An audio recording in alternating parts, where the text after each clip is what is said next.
বিধাতার চমৎকার এক সৃষ্টির নাম পুরুষ। অন্যের মুখে হাসি ফোটাতে জীবনের সঙ্গে কম্প্রোমাইজ করে যায় বারবার।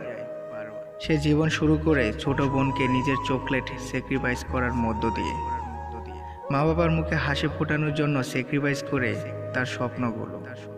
স্ত্রী সন্তানের তোরে মাঝরাত পর্যন্ত কাজ করতে করতে নিঃশেষ হয় তার স্বাদের যৌবন। তাদের ফিউচার গড়তে দেনার বোঝা কাঁধে চাপায়। সেই দেনা শোধ করতে গিয়ে ত্যাগ করে সকাল রাত যাপন করে পরিশ্রম ভরা এক জনম। তবুও নিরন্তর শুনে যায় জারি, কখনো মায়ের, কখনো স্ত্রীর, কখনো বসের। অন্যের অট্টহাসিতে সেও হাসে, কিন্তু সময়ের সাথে সাথে সেই অট্টহাসি রূপ নেয় মুচকি হাসিতে। কিছুদিন পর সেই মুচকি হাসিও আর থাকে না, মিলিয়ে যায় ম্লান হাসিতে। আপনজনের অট্টহাসিতে সেও হাসতে চায়, কিন্তু হাসি আসে না। অন্যের সুখের ছোঁয়া ও নিজের কষ্টের পুড়ে যাওয়া ধোঁকা অট্টহাসিকে বদলে দেয় ব্যাটকানিতে।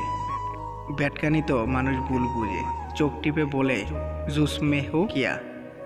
একজন পুরুষের জীবন শেষ হয় অন্যের মুখের হাসি ধরে রাখার মতো কঠিন কাজ দিয়ে, আর সে তা করে যায় নির্দ্বিধায়। সে ভুলে যায় নিজের জীবন বলে কিছু আছে, কিন্তু চারপাশের থেকে পুরুষরা তাকে বুঝিয়ে দেয়, না সংসারের তোরে, অন্যের তোরে করে যাওয়াই তোর জীবন, কারণ তুই পুরুষ।